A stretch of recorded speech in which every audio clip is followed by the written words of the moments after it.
Good evening, everyone, and welcome back to our live stream.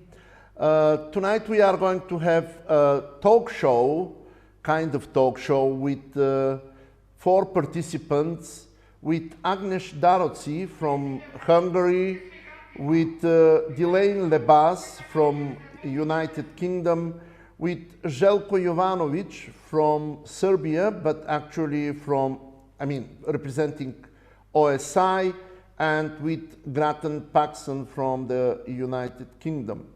So the main topic of the conversation tonight with the four panelists is going to be about the First World Roma Congress and how this influenced the life of Roma communities around Europe and what changed within these 50 years. And what brought these 50 years actually to the Roma from the moment when they proclaimed that we are a Roma nation. My first guest is Agnes Daroczi, and we met with Agnes some 27-8 years ago in Hungary when I was still a young Roma activist and scholar in Bulgaria, and then I was invited to be member of the board of directors of the European Roma Rights Center. And Agnes Daroczi, for those who don't know her, is one of the big Roma activists, not only in Hungary, but also in Europe. And she was one of the first Roma women after the democratic changes in 1990s in Europe to start to speak about Roma women issues and problems, about necessity of establishing Roma museums and necessity of developing further the Roma culture. Tovers Bachtali, Agnes. Tavenvitume Bachtale Saste. Many thanks the kind invitation in this very important day of our nation. Because as Grattan Puxon, our brother, said yesterday in his speech, speaking to a young generation of Romani intelligentsia, we are not only a minority or an ethnicity, we are a nation. And this is not only a vision, but much more, it's an inspiration. It's very, very important to, to localize the thinking of us. We never began war. We never took territories from other nations. We were coming always with peace and with services, with knowledges which were important for our neighborhood. And it's very, very important, to occupy our history, the past, and to create narration to it. Because not only that points are histories which are written in different papers, but the history is what about that special nation makes a narrative, their own, as they occupy their own history. If you analyze, and first of all, we have to give tribute to our ancestors who were brave and clever 50 years ago to make a big conference to help each other internationally. And in most of cases, they began with culture to influence the majority. We have, of course, also big traditions on this field, but In Eastern Europe, if you see and analyze our situation, we were a forbidden nation. Even we were persecuted on the same racist basis as the Jews. After the war, we never were between the winners. We never were between those who created the history. Our persecution was forgotten, vermutet, wie die Deutsche sagen. And until today, it's very, very big new on all fields, in Romani communities and in Gajuk communities too. Okay. Agnes, could you please tell what was your personal motivation to start the Roma activism after the democratic changes in East Europe? Because we were a forbidden nation with a forbidden language. And they were told that we do not have culture. I was less than 18, only 17 years old, and visited middle school. As I decided to citate poems in our mother tongue, Romanes. And there was a wedbewerb, wie sagt man, a concourse, competition, where direct went the camera, and the organizer tried to influence me not to say that the poem on the same level as the poet wrote it, but I was clever enough to tell them, okay, I will change the words. And at the end, as there was a direct program, I told directly the same, what the poet wrote. This was, and I felt absolutely that we are a forbidden nation with a forbidden language. 20 years went until I get again a chance to be on the screen in the Hungarian television. And it happened only after the political exchange. What I want to say with all this and all with my life too, from the culture, I organized the very first collective Roma exhibition for fine arts in Hungary. I show you probably so. The first, the second, and the third exhibition. And we organized also folklore groups and so on. But our real goal was to arrive into the politics. But actually you succeeded. You changed on political level many things in Hungary. Only after political exchange. Yeah. In the last 30 years. And you were a role model for many young Roma girls in Hungary.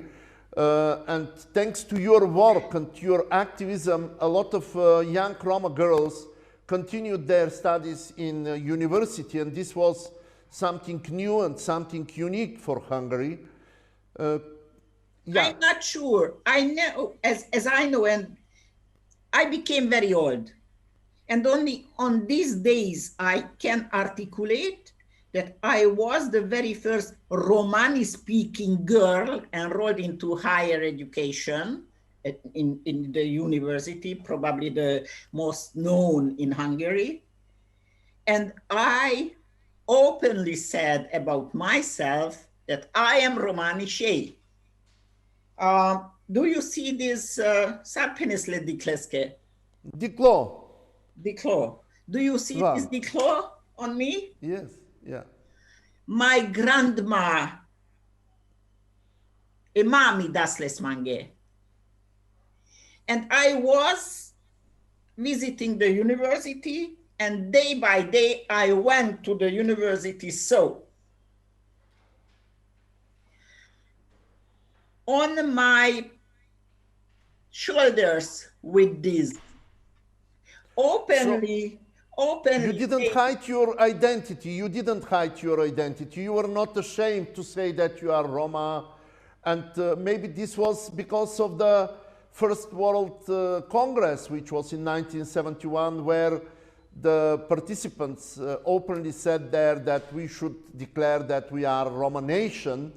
But it was not possible until 1990s, so openly to declare. But I participated also in politics. Here in Hungary, we were the very small but very intensive Romani intelligentsia was born in early 70s. First of all, Károly Bari, the poet, then the writer Mennyert Lakatos, Daroczi József, the poet, Péli Tamás, the painter. I mean, all of them are worldwide known. A small group of Romani intelligentsia who very proudly announced about themselves, also in their written or painted material, that the Roma are something, how to say, a sense of the mankind. And you can be proud. You can see them as your colleague. You can be not too afraid from them, and so on and so on. We established the Vakeripe organization earlier than the political parties here.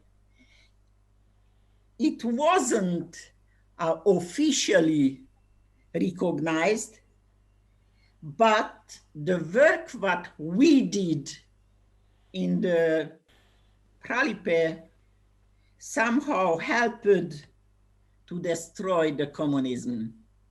And it was the Ghetto Ellenes Bizottság in Miskolc. We collected Roma and non-Roma against a new built ghetto. Instead of the communists at local level in Miskolc wanted to have a Roma-free town, and they tried to make a Roma ghetto outside from the village. You can read about Miskolc Ghetto Ellenes Bizottság with the leadership of Aladár Horváth, who was that time a young teacher. And so it happened that we went into the politics, and I am now a critic. Unfortunately, we were not enough brave, not enough clever to establish not an NGO, but a political party. It was the only possibility in 90. And we unfortunately missed it. If you see today what happens in Hungary with hundreds and thousands and I don't know how many Romani organizations, and our respect is not even as a hund, zsuklo. And both sides, doesn't matter if there is a government or the opposite side. there is a national agreement in anti-Tsiganism. Yeah, yeah. And the racism in last years, beginning from the political exchange, went so high up. And now I see the only possibility to create an anti-fascist united party or, I don't know, organizations. Okay. And I am afraid very much. And our time is limited. I'm sorry, but okay. I would like to ask you one small question. How do you evaluate the influence of the first Roma Congress to the Roma communities in Hungary? Can you say it with some words? How this changed the life of the Roma communities in Hungary? I'm deeply convinced that inspired them. Internationally, if you see, there is a big danger. There are often people who want to connect the international policy of the Roma to India and I don't know, to Bangladesh or I don't know. But we are here in Europe more than 600 years. We belong to these different countries, but we are citizens here. We want our rights here, and not tomorrow, but today. And this has to be the minimum policy every single Romani organization demand. Okay, thank you very much. We will come on the end back to you to say a few sentences again. But now I would like to go to Delaine Le Bas. Delaine is very famous here in Germany with her paintings and especially her work for the Gorki Theater.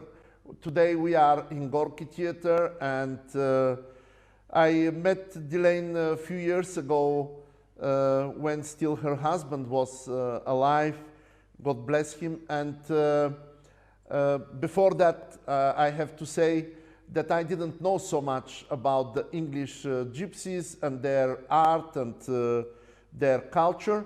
And welcome, Delaine. I am glad to have the possibility to talk to you and to discuss some of the political issues with you.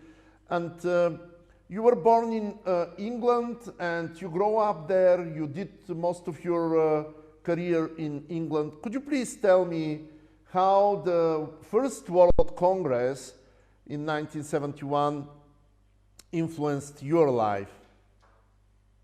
Hi, good to speak to you tonight, and I'm very happy to be here with everyone. Well, in 1971, I was 6 years old, but I have something from around that time that Thomas Acton, who Grattan knows very well, who was when he was a student at Oxford University, he produced these books that were in English and Romani. And my father was working with my uncles and cousins up near Oxford. And when he came home, he brought these books home for me and my brother and my sister. And I still have this book now. And for me, it was the first time that I ever saw our language actually written down in a way that we understood it, and it had pictures that Thomas had actually drawn, but they were things that related to us. So they were things of trailers, caravans, horses, trucks, and the way even people were dressed in them. And it was, as a small child, it was really inspiring for me, because when I went to school, it was, I mean, it's quite commonplace now for young girls to have their ears pierced, but obviously I had my ears pierced when I went to school, and I wasn't dressed the same as everyone else. And because I'd lived in an extended family group, as soon as I went to school, problems started. But I was always brought up to be very proud of who I was and where I came from. So I think that for me, that's when probably the influence started on me, from when I was very, very young. So for me, that was it, I suppose, in a way. And I just, because of my family, I was always surrounded by my people, in a sense, and what they had to offer. And so what was coming from outside and what I was experienced around me was two different versions. So when Agnes was talking about this narrative, the narrative that other people have and the narrative we have ourselves is completely different.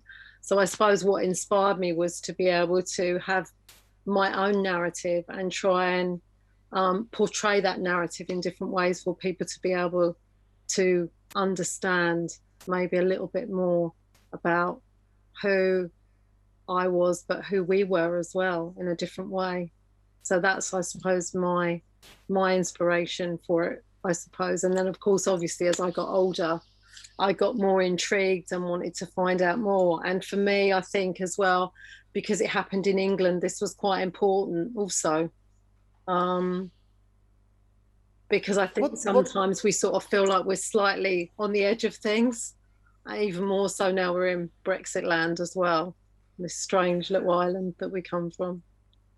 Yeah, I think being a gypsy in England and having all the stereotypes from the society towards the, especially gypsy girls, what made you not to hide your ethnic background, your culture? What made you to continue to be yourself and to fight for the better image of the English gypsies in the society with your artwork? Well, I suppose I have a really powerful person in my family, which is my grandmother, and she's still alive. She's 94 years old. And she always created an environment for us to be ourselves, but to also be very proud of who we are. And I suppose that I never saw it as a problem of being myself. I just wanted to be the person that I was and that I'd been inspired to be by the people that were around me, both my grandmother and one of my great uncles, one of my grandmother's brothers, who really encouraged me to do my drawing and my writing. And my grandmother always created a space for us to be able to do our work. So when I was at college, even though it was quite hard, you know, I'm the eldest of 5, so I was also responsible for my siblings quite a lot. But my grandmother always created this space for me to be able to do my work. And so therefore I didn't, and even when I met my husband at college and we had our son, which was quite unusual, obviously, I was quite young compared to all my other student friends. It was embraced, and I was still encouraged to be able to do what I wanted to do. So I've always had that support from her, really. I suppose it's been quite amazing, really. So it's I just felt like it was really important to be able to let this voice and this other narrative, as Agnes says, be out there against everything else that was there. So for me, making the work that I've made and I continue to make is about creating a space, but also working with other people and collaborating to unite with other people, I suppose, to create these spaces as well, in order to be able to also encourage younger people to be able to feel like they've got a space as well to come into in whatever it is they do creatively. It's very important. And Delaine, how do you see the influence of the First World Congress on the Roma communities in England, and particularly on your community there?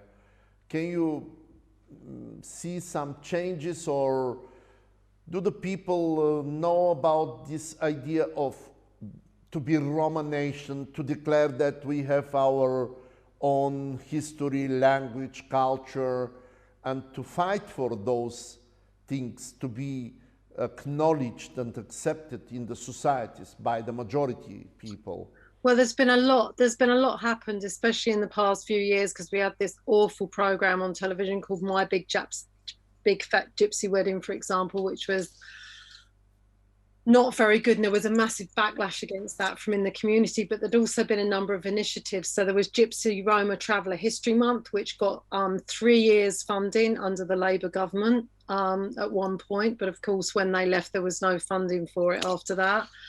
But what happened from that is there was a massive groundswell of activity from the community themselves. So many people, I think, over the years have gradually become more active themselves in organising things and doing things. So even Roma Day is more things happen in the UK now, I would say, than happened, say, 20 years ago even. So there's been this gradual sort of, it's been, I wouldn't say it's been like happened really, really fast, but I think there's been a real gradual move towards people wanting to have another narrative. Sorry, I keep going back to the word that Agnes said, but it's really important. And I think that even when awful things happen, like my big fat gypsy wedding, it almost like spurred the community on to do things against it. So sometimes these other things that happen that seem like a negative can actually create a positive reaction as well from people. And I think that that's what's happened. And then I think people start looking back and they start referencing what's happened before, and then they bring that into the present as well. So I think that's what when I look at what some of the young people are doing now as well, and how many young people there are today, I've been watching on the internet today, there is more of a groundswell of activity again. So I think it's sort of, you know, it's flowing into something else. But from other side, you have now for the last 20 years, let's say, a lot of Roma communities from Europe. You have Slovak Roma, Czech Roma, Bulgarian Roma, and Romanian Roma, and maybe the communication between the English Roma and European Roma, so to say, somehow also helped the communities in England to start to rethink their identity issues and the history of the Roma people. This is what happened since 71, and how the communities changed. And do you see any kind of communication or any kind of influence of this, that a lot of European Roma from East Europe migrated to England? Is there any kind of communication and work together? Well, I mean, I've worked a lot in Europe since 2006. So my experience is probably different to other people's, but in a lot of cities within the UK, there are big communities, and these communities have met up at different events. So what you have got happening is that, and I think also the internet and social media has connected particularly a lot of young people together, I think. So I think in a way that there are other ways that people are meeting, and it's not just in real space and in real time. And I think actually possibly, even though it's been awful in this past year with the pandemic, I think that actually there's been a groundswell of activity, because so many people have been motivated within the community to do things. And I think people have reached out even more to each other across the different communities across Europe and even internationally. So I think that actually we're using the new technology in a way to our advantage to be able to communicate even more so. I mean, I've been doing this for a long time now, because when I was involved, well, I started getting involved in 2006 before the first Roma Pavilion in Venice happened. So from an artistic and creative point of view, I've been working with everyone in all these different places since that point, and even previously to that. So I just see that it's something that's building. And I think that the use of social media, there's been lots of different projects that have happened. You know, Ariac did a project where different people were given, there was funding given to different people to create different projects where they were communicating. There's been a whole, there's been like an online university program that's been happening with people giving different lectures and things online, which have had lots of people have attended them. And I think people have really used social media to really motivate each other as well, which I think is really important, also to support each other. And as Agnes said, we are here, and that's the title of the biennial this year. We are here. You know, we are all here, and we're all here today as well, you know, being able to talk like this, and it's really important. Okay, thank you for the time being, Delaine, and thank you for your great work to promote the Roma visual art and the painting and the beauty of the way how you present the images when you are painting. I will come back to you in a while, but now I would like to present our next panelist, and this is Zeljko Jovanovic. Zeljko Jovanovic is originally from Serbia, but most of the people, most of the Roma in Europe associate Zeljko with OSI because of his long work in OSI and particularly on Roma issues. I think we met with Zeljko some 12, 13, 14 years ago on different events which I was organizing or OSI was organizing. So welcome to the talk show, and I would like to ask you, having the possibility to observe the Roma communities in Europe, what do you see as a change in the communities for last several years since you are involved in OSI, and what do you think, how the Congress in 1971 influenced those changes in the communities? Thank you, Christo. I first, if you allow me, I would like to acknowledge that I'm so privileged to be with such giants together in this discussion with Agnes, from whom I learned many years in direct conversations, but also from distance. The whole idea about ERIAC is not new. I worked on this idea for almost 10 years. It's not new. Idea actually originated from her and people from her generation. Now, of course, with Delaine, who is a giant and a voice of Roma beyond the world of art, but not only her, for her family, her late husband, as well as son, as well as Grattan, who is, of course, a legend of today and was there in 71, as well as you, Christo. I think in 71, we rarely acknowledge a degree of courage that Grattan and his generation had. Let us not forget, this was about the time when Vietnam War was about to finish. It was a Cold War where both sides of the Iron Curtain had nuclear bombs. So there was a huge tension in the world. And these people came and said, you know what? We are a transnational nation, a nation across borders, across ideologies, across the sides of Iron Curtain, and we claim self-determination. We claim we are a nation, and we claim transnational unity when the world was so disunited, so in conflict. That courage is usually overlooked because we see usually in these discussions the World Roma Congress and what happened after from inside perspective. But when you look at the international politics of that moment, it was an act of courage. And that's where I want to start today, that courage started becoming a DNA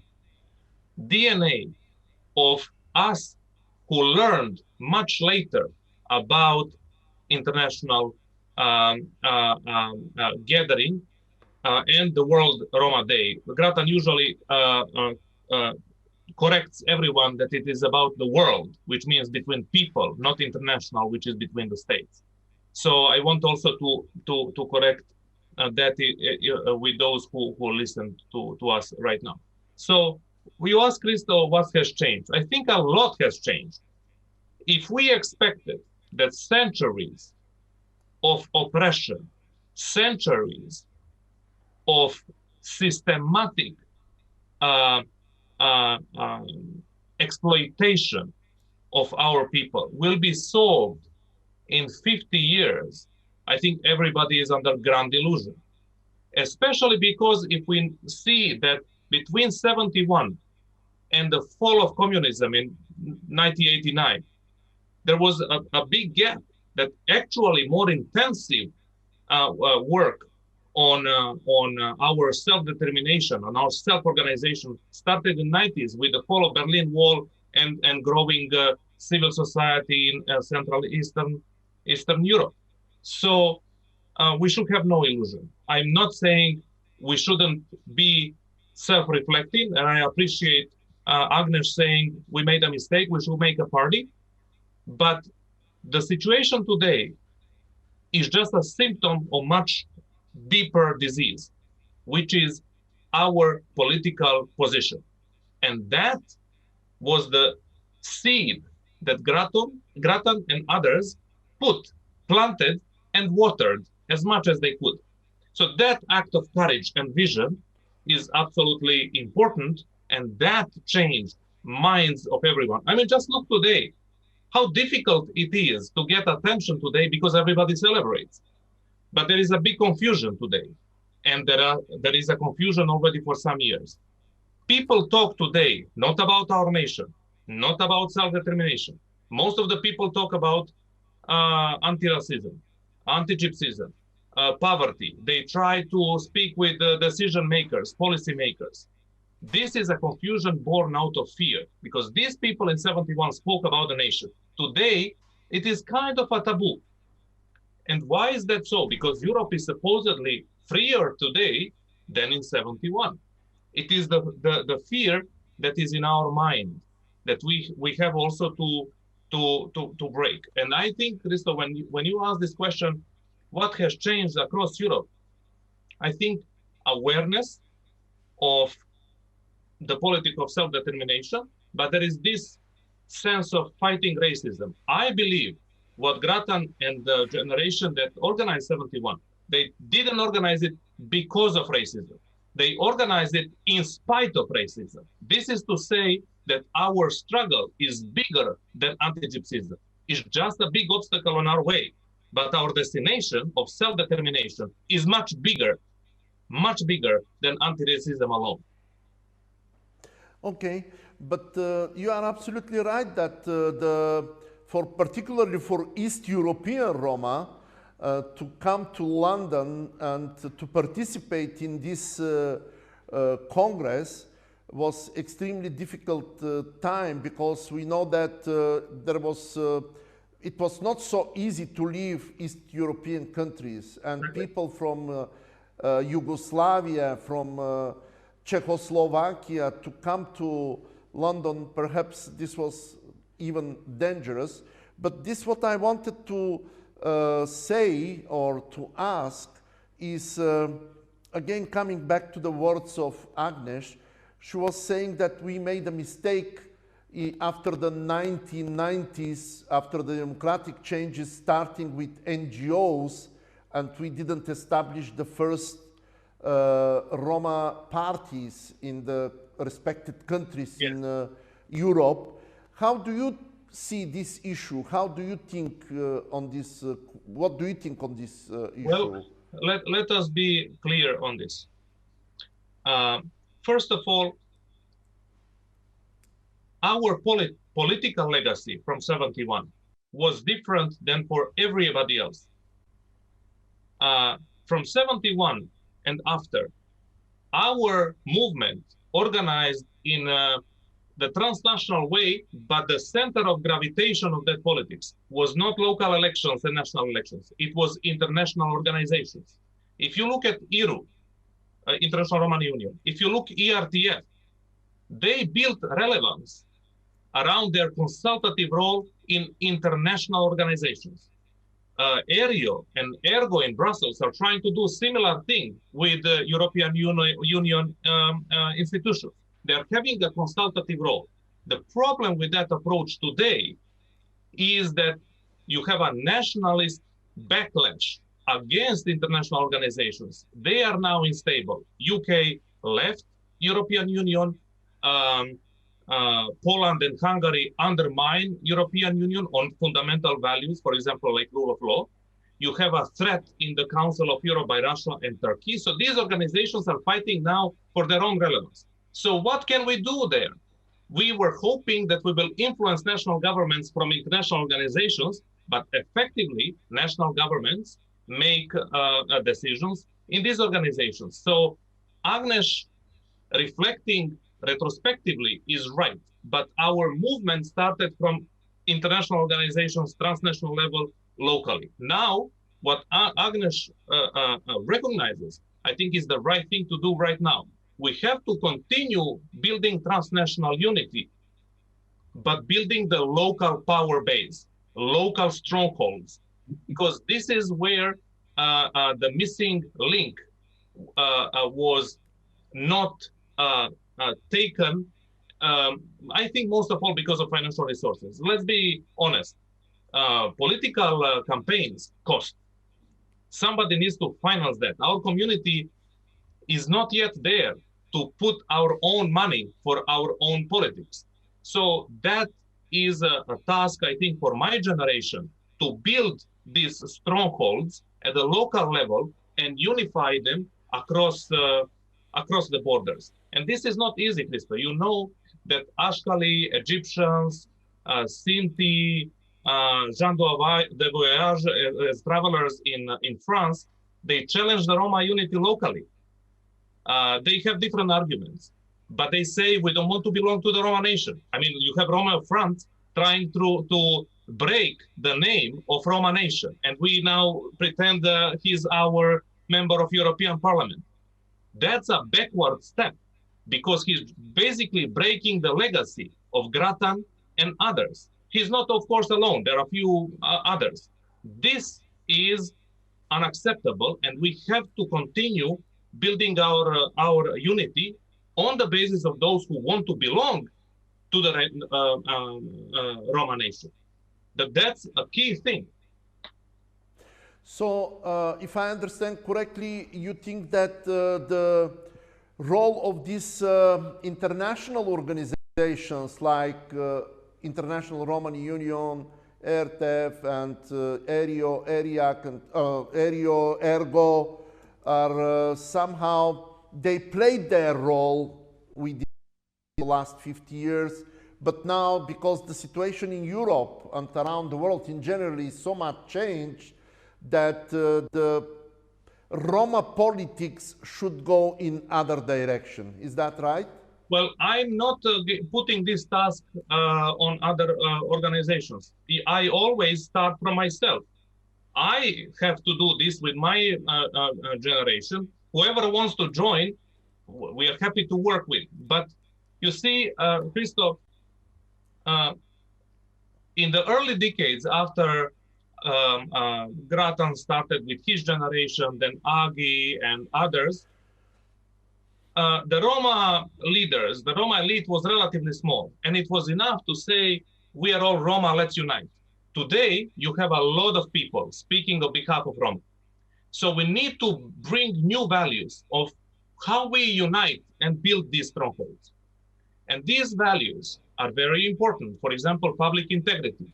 We've seen lots of politicians who are of Roma origin, who sometimes put a collective cause over personal benefit, and sometimes not. Also, we've seen this among the Roma civic organizations.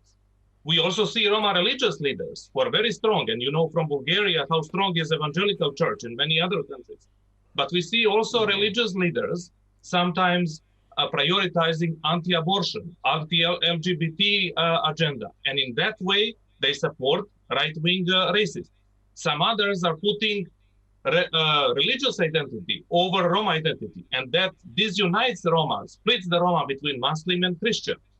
And some others are withdrawing Roma from politics, so they leave the space for somebody else to speak and decide on our lives without us.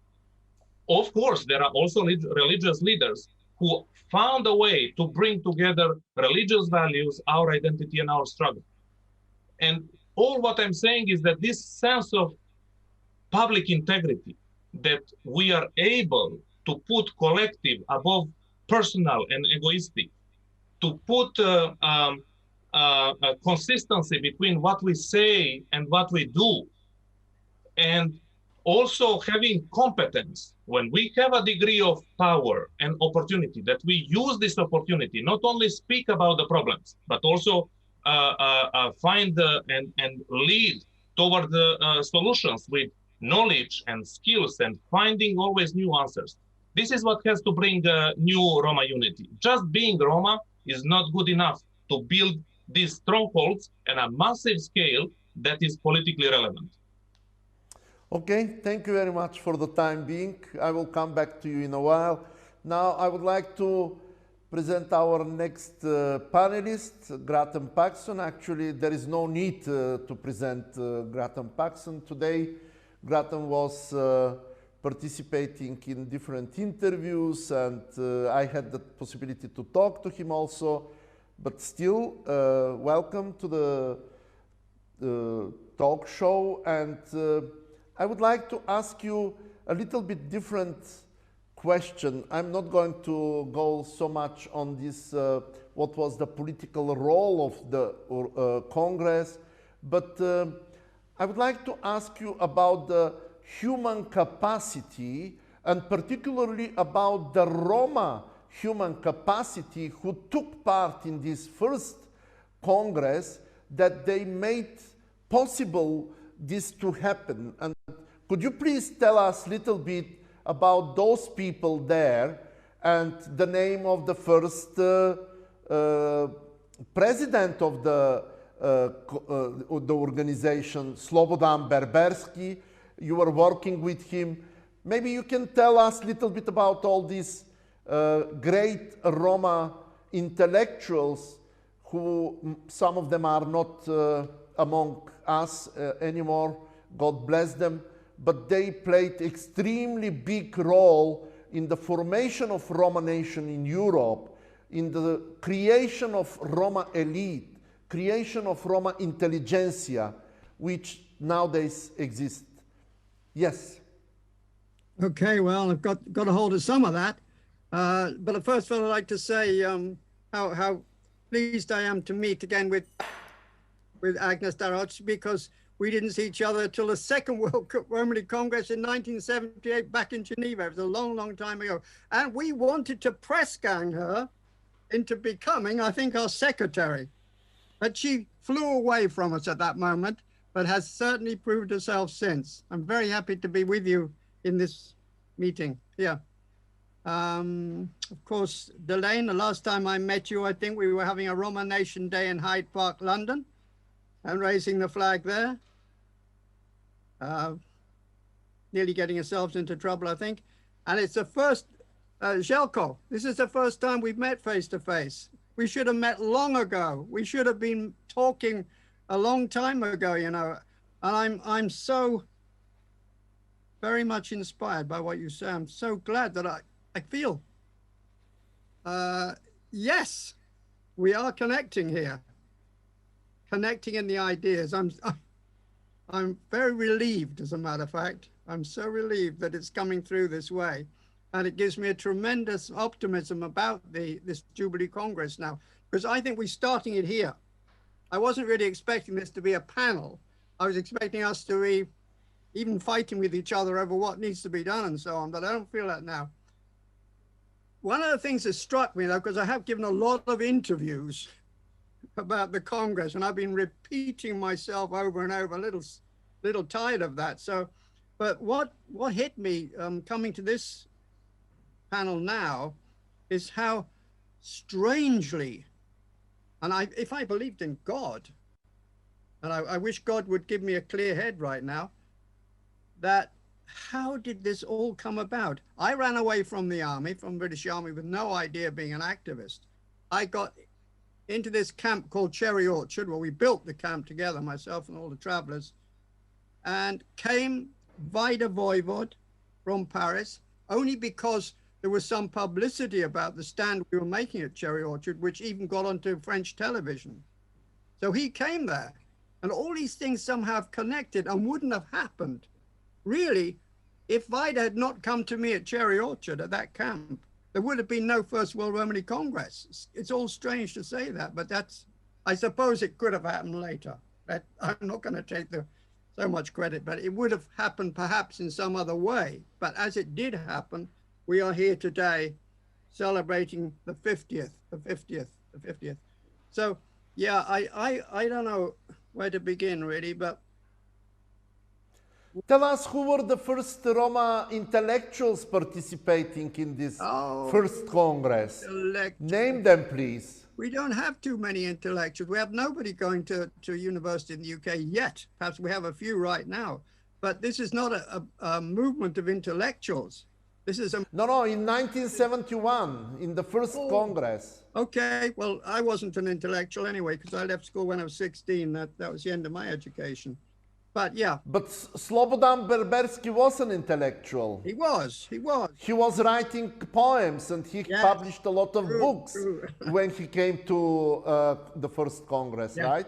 And the greatest contribution to the World Romani movement has come out of Yugoslavia and ex-Yugoslavia, let me say that. And Slobodan Berberski was a man of great determination, very, very different person from Faik Abdi, who was a real tough guy, as I said earlier today.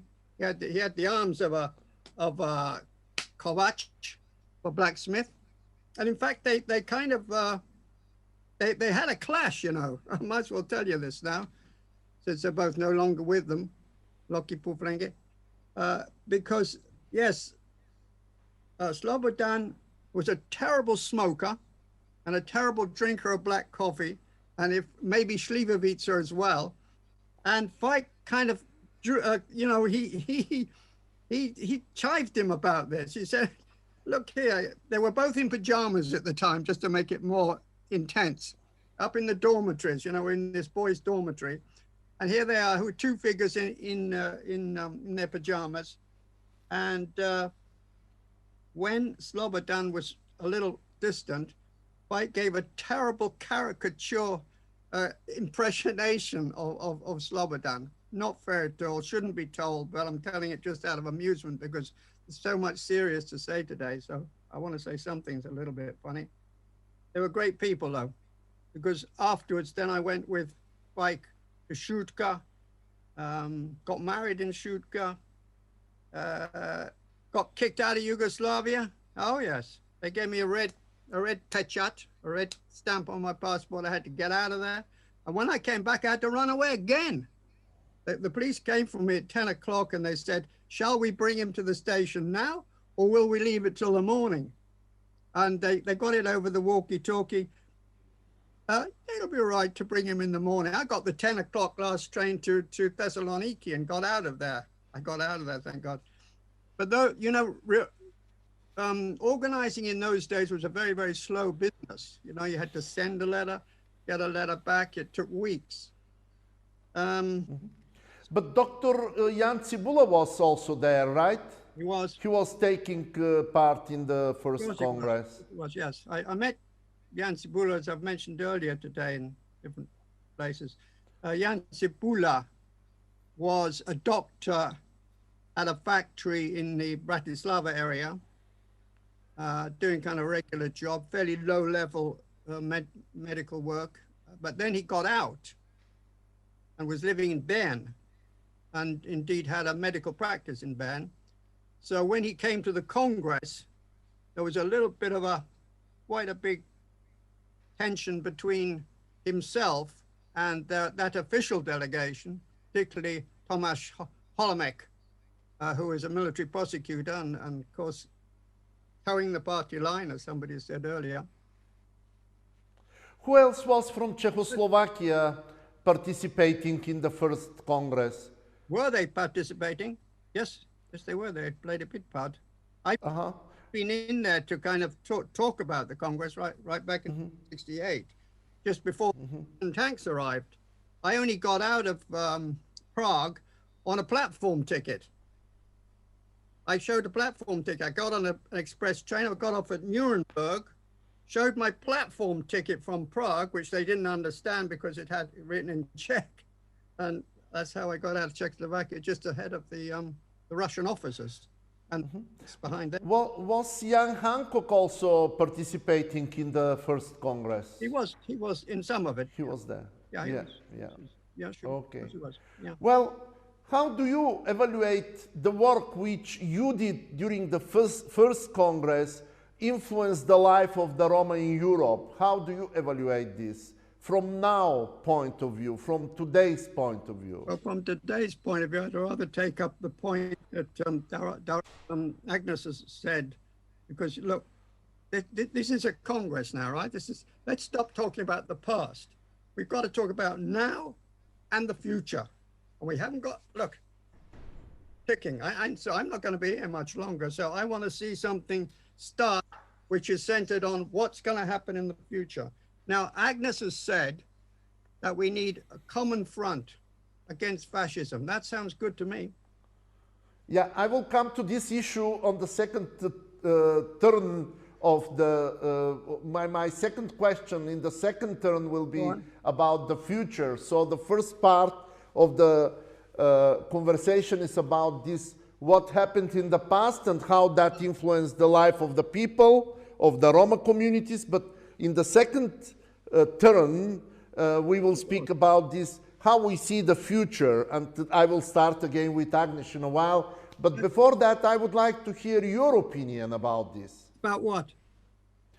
How, in your opinion, this first Congress, which you organized together with other Roma and non-Roma, influenced the life of the people until the 1990s, before the democratic changes came to Europe?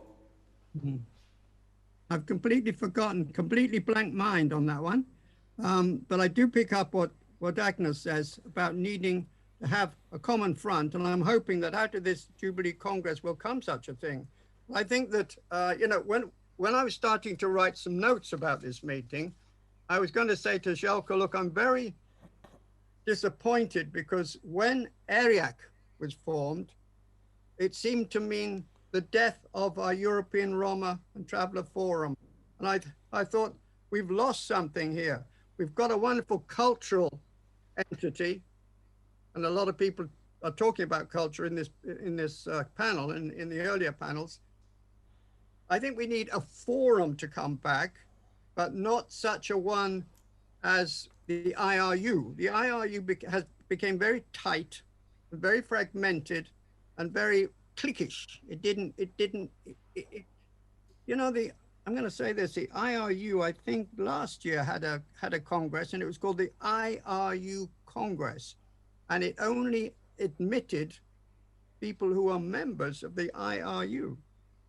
And that meant that it was getting very narrow and not doing its job. And that's why I stood out of that after quite a big struggle to get it to be more transparent and more inclusive. So, I don't know, building on what Zeljko said, as I said, I'm very happy with the words you say, and I feel we are pretty well of one mind on this. And I'll leave it there because I'll allow myself to be back under the control of our chairman. And all respects to you, Christo, but I'm a bit of a person like this. I'm a bit of a maverick. I'm a bit of a, have to be, you know, that's my job. Okay.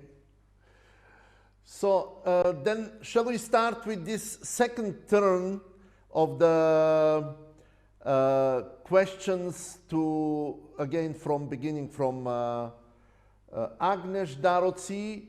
And now my question is, this what you described, Agnes, and on the end of your talk in the first part, you were saying that now you see our work as activists, as intellectuals, as especially the younger generation, that they should fight more against the existing racism, anti-Gypsyism, all kinds of forms of discrimination on different levels, starting from very low level until institutional level discrimination and racism.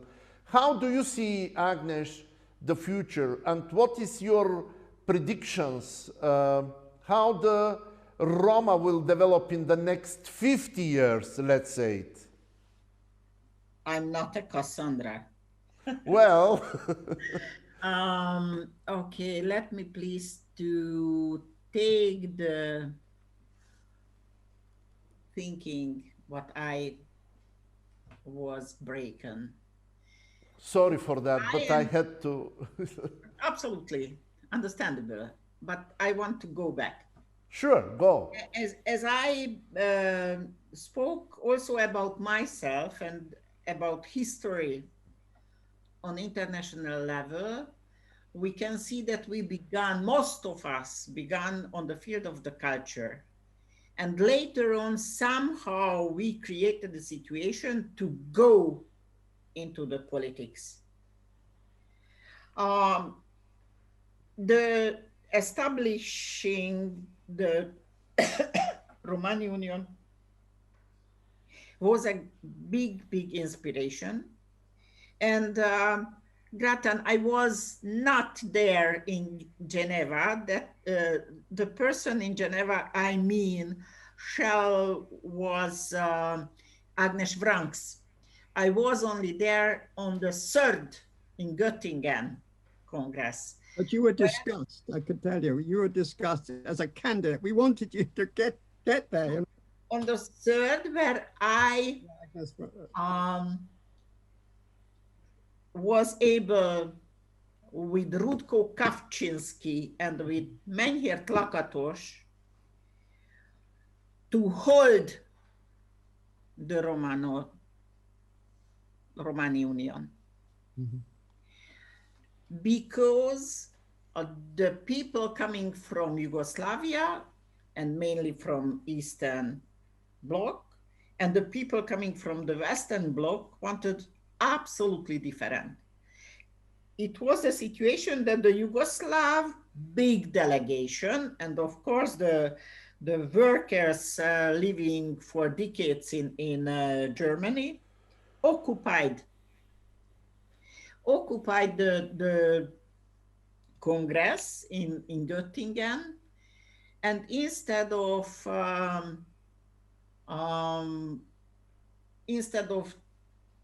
one, they took another person, and Said Balic they selected. That's not a problem. It was welcomed.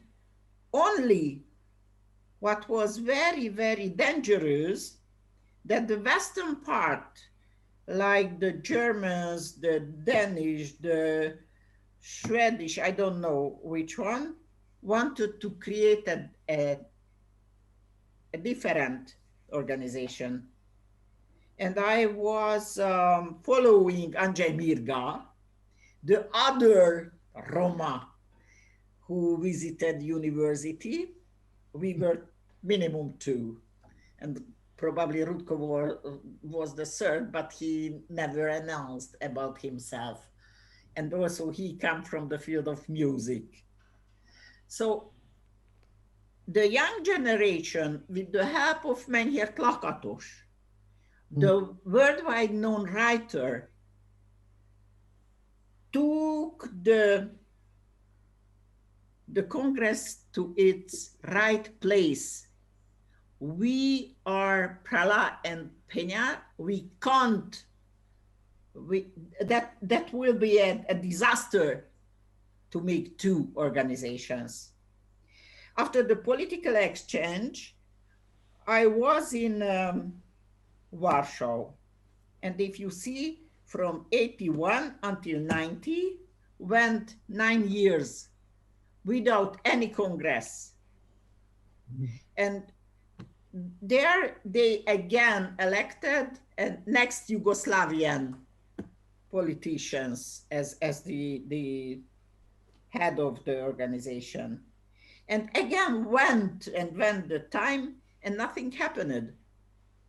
So slowly but surely, and just after the political exchange, we saw the pressure, instead of music, instead of art, instead of Gilaben Taikelen Sakeren Lerom, instead of this picture, we wanted to go into policy making, into politics. And as it can't happen, and also in Warsaw, as Rudko Kawczynski said, "Ci perelpenievi molando purano koro." We were very, very impressed about Tarja Halonen's speech in 2001. And that was the point when we created a new European Roma Traveler Organization. It's very important that traveler was put by the Italian and French and probably Irish government.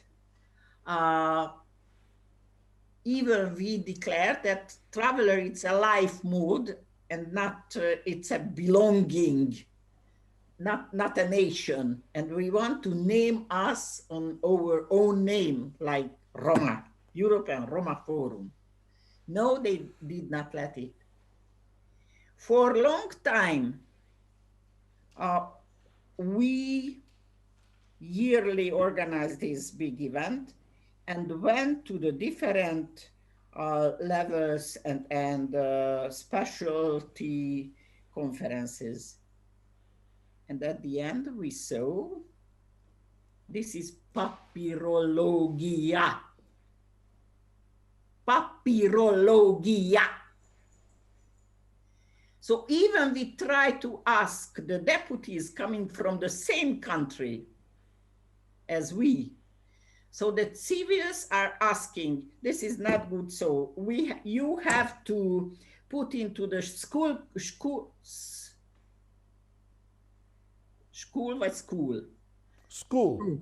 curricula something positive about Roma, to eliminate this fear between the children and so on. Never happened that a country told, okay, I will control all the school books in our country, and instead of this negative picture, I will put a positive one. After many years, we concluded probably it's much more important to have strong local organizations which are able to fight their own government and at the same time to connect them internationally and to help each other's work. And it was very important point as the General Secretary of the European Council decided, how to say, instead of politic, to help the culture of the Roma. So they neglected the Roma Forum, and instead of financing the work of the forum and this permanent clash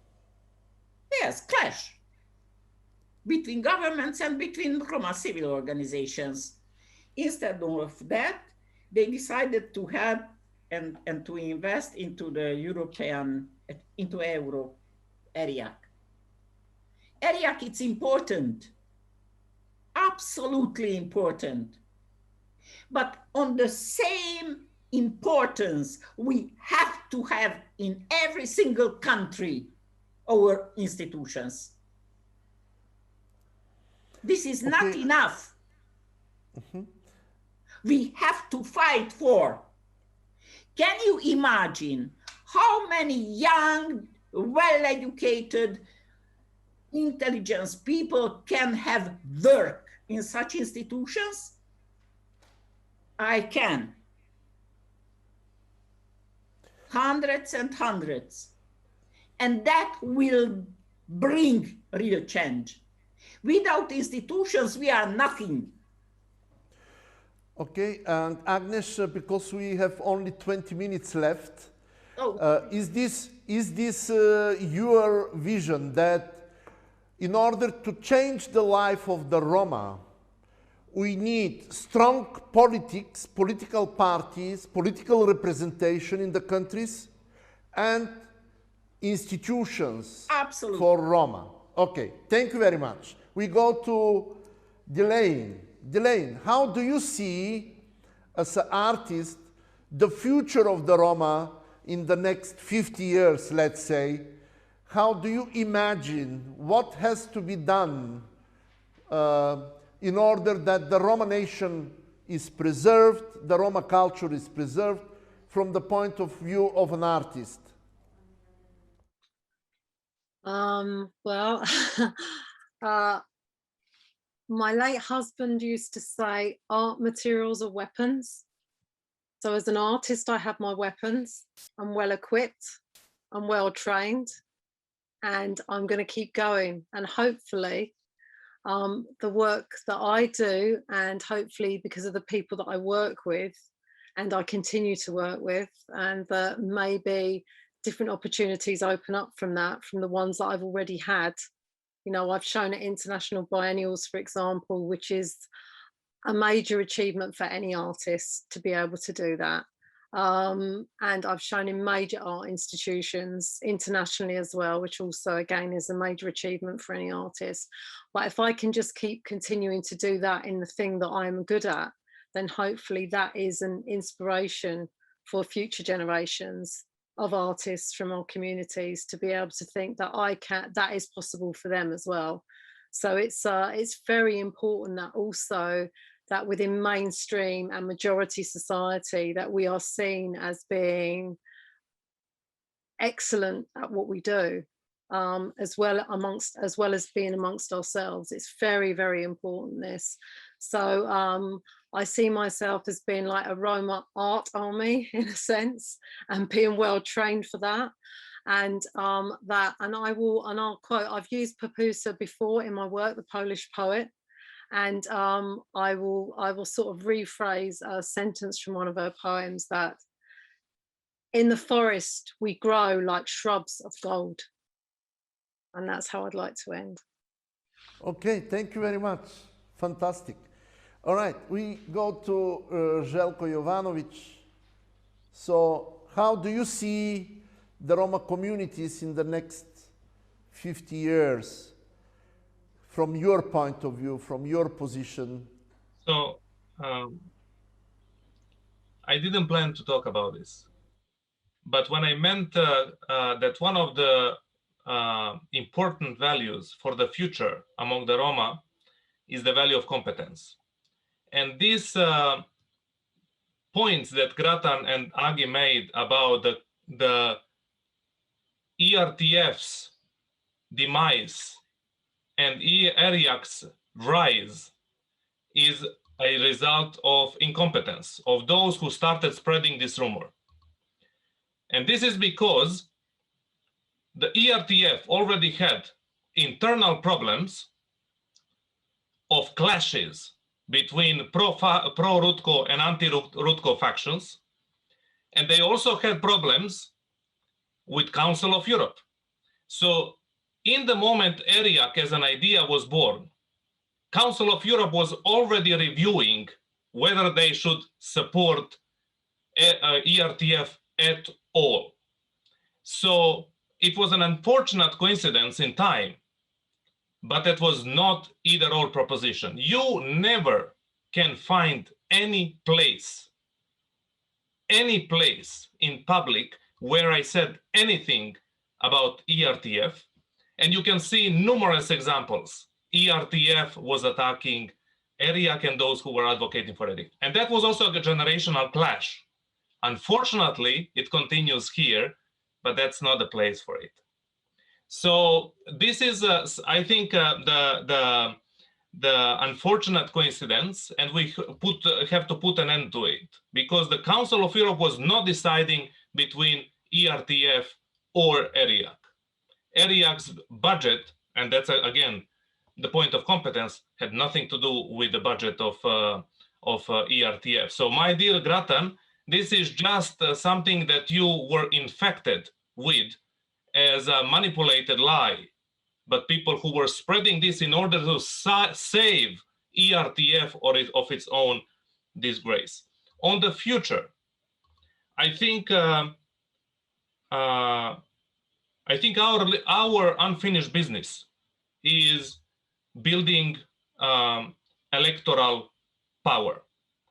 And here I'm not talking about political parties and candidates, because we have some examples of that of political parties in Europe. I'm talking about well-organized voters.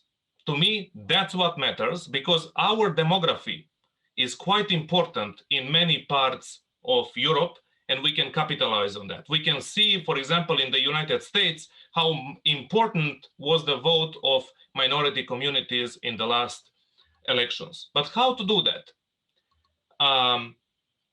I will here quote one of the younger activists, Alin Banu from Romania, who said that we are trying to find the third way between one way of political parties coming to take votes of Roma through various ways, and second, that NGOs are coming with their projects and services. We found the third way, which is how can we inform, protect, organize the voices of ordinary Roma people, everyday people who are not activists, not leaders. They want to just have a better life for themselves and their children. How to organize them as voters to get into a direct dialogue without brokers of voters and so on, without intermediaries, with candidates before and after elections.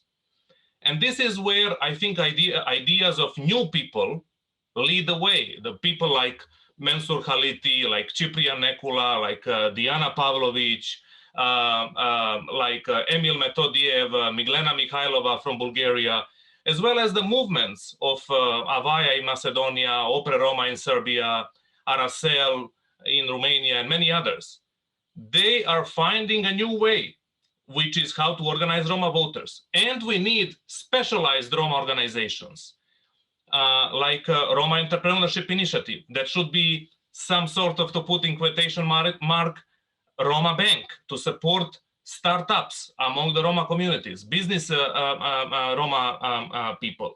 Also Roma Education Fund to support parents and children, as well as ERIAC to support artists. And by the way, for me, this separation between arts and culture on the one side and politics is outdated. What is arts if there is no politics? When Delaine stands in public and claims Roma embassy, what is not politics there?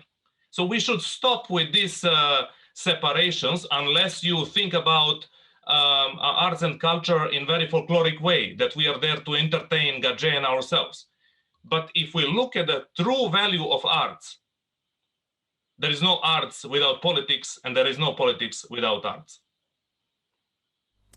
Okay, thank you very much, Zeljko. And Grattan, yeah, having your experiences and your view on the development of the Roma movement for last 50 years, how do you see the Roma movement in the next 50 years? What has to be done, or what has to be changed in order not to repeat the mistakes from the past? What we all recognize here this evening is a political vacuum, a political gap. Partly it's a gap between those who are representing us, say at the EU, say Romeo, France, and the Mahala. There's a gap. And that gap has to be filled by some democratic system.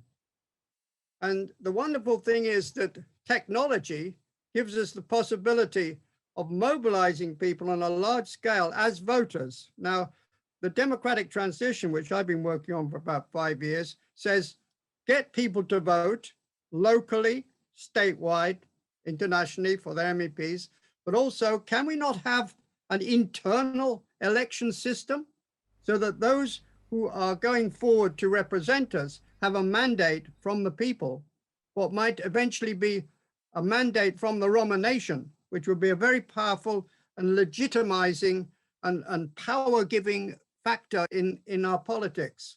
That's where I go at the moment. Election building. I agree with Zeljko on this. And the amazing thing is, well, we haven't done it with 10 million Roma, but in 50 years' time, there will be 40 million Roma. Surely it's got to be that with those numbers and the appropriate power that should accumulate with such huge numbers, it has to be realized. And I think it can be realized partly as we are today, coming together on an internet, on a virtual Romanistan, and a technology which makes it possible, and a small start has begun with this, to have our own election system. I think the politicians up in Brussels would be quite staggered if we could do that. And what we were saying earlier about having been somewhat demoted, the idea of a Roman nation having become a taboo, would suddenly become a reality again if it could be expressed through an electoral system. That's that's really my hope for the future. I think we have to democratize our movement. It won't be easy, but it can be steps by steps. And I hope that this Jubilee Congress will continue with Democratic Transition Commission, which will further do that kind of work. And on a very small scale, but I think an effective scale, would be to have a bus or two going permanently around Europe to some of the trouble spots and getting engaged with the people in the mahala, in the poorest camps.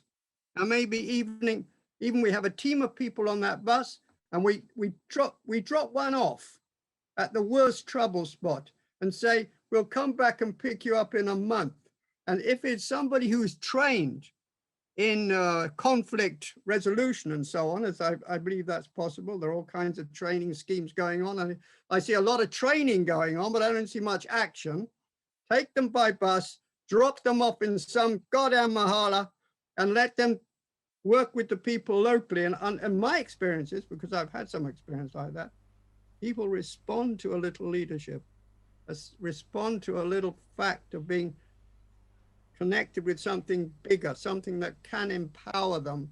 So I agree with the local organizations, and I want to see legitimacy through an election system of the higher leadership, the world leadership, which we need, because we have no state, but we have a huge advantage of being in this vast diaspora, so that if we want to fight on some particular issue, like the Congress wants to raise the issue of Kosovo.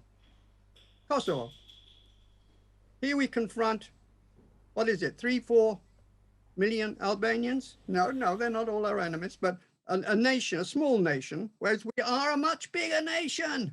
We are 5 times as big as the Albanian nation. Surely we in our politics and spread out around the world, capable of political action in many, many far-reaching cities around the world. We can do something very impressive once we get ourselves organized. So I hope we're going to do what Agnes says, get ourselves together in a common front. I don't think it has to be such a executive kind of thing or that. I think quite a loose coordinating group would be good, which meets a kind of forum. I would call it the Congress Forum.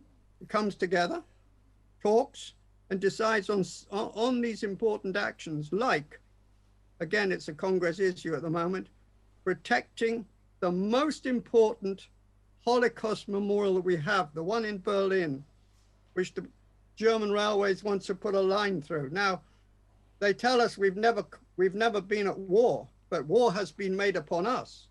We have been the victims of a genocide and victims of, but hold on, we don't want to use the word victim, I forgot about that.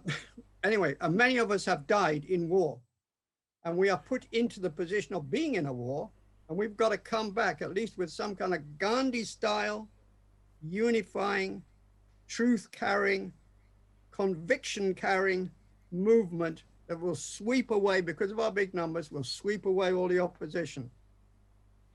Okay, thank you very much, Grattan, and I would like to thank all of you for taking part in this panel and in this discussion. Especially me, I did learn a lot from the conversation with 4 of you. Your reflection on the past was very important, and rethinking our mistakes in the past and thinking about the future, it's something which makes me to feel that there is a future for Roma nation. I'm optimistic for that. And I saw that Agnes wants to say something, but unfortunately, we have just 5 minutes left because we are dependent from the technicians here in the theater. I'm sorry, I cannot give you this possibility. One sentence, please. Okay, one sentence, yes. For a minute. Get your hands off our movement. Okay. Nehmen Sie Ihre Hände von unserem Denkmal. Okay. So, Hamza Betici is here, and he wants to thank you also for participating in this panel. I once more would like to thank you for the inspiration, not only for me as a leader of this panel, and also for our viewers and people who are in front of the computers and watching, and especially for the younger generation, for our children. So, Naisarav Tumenge, thank you very much, and God bless you. Odel Teovel Tumensa. Hamza. Amin, Amin. Thank you a lot, Christo. One of our loveliest professors that we have. He was not only a director in this beautiful arena of these matadors. It was so lovely also to see how he jonglaged the past and the future together. Thank you, Christoph, for being with us. And I have just some very few notes that I would like to do to Kako Grattan. It's in a way also his birthday. So we are celebrating his 50th Roma nation birthday, and we are all more than proud to have this minds and to have this people. I wish it was my 50th birthday, and unfortunately I'm 82. For us, you are 26. Sometimes I will honestly die happy. I will lie down right on the floor and die if this leads to what the panel has been feeling for and reaching for. If we can do it, we are more than proud to have people like you, but we are also very proud to have mi pen Agnes Daroczi with us, mi pen Delaine Le Bas, more proud also Zeljko Jovanovic, who presents so much views of this very spectacular, very gentle, but on the other side very crucial situation of us, because we was on the street now. The young generation need this what we had now in this discussion, because it was an engine. We was outside, we was screaming, we was demonstrating, we was also dancing and laughing, because all this is remembering. Fighting means also dancing. Dancing means remembering. And this is what we have to do. We have to celebrate also our life. We have to celebrate the 8th of April, and we have to celebrate people like you who give us this engine. Thank you so much. And it was just a very, very beautiful moment for all of us, the young generation, to have people like you who give us the way. So we hope that we can follow this path, and we wish Bachta sastipe saranenge tumenge. Inshallah teoval sakova dive romano dive. Good luck and all the best. Thank you, thank you. Thank you very much. Thank you. Monica, just a man anglais. Thank you.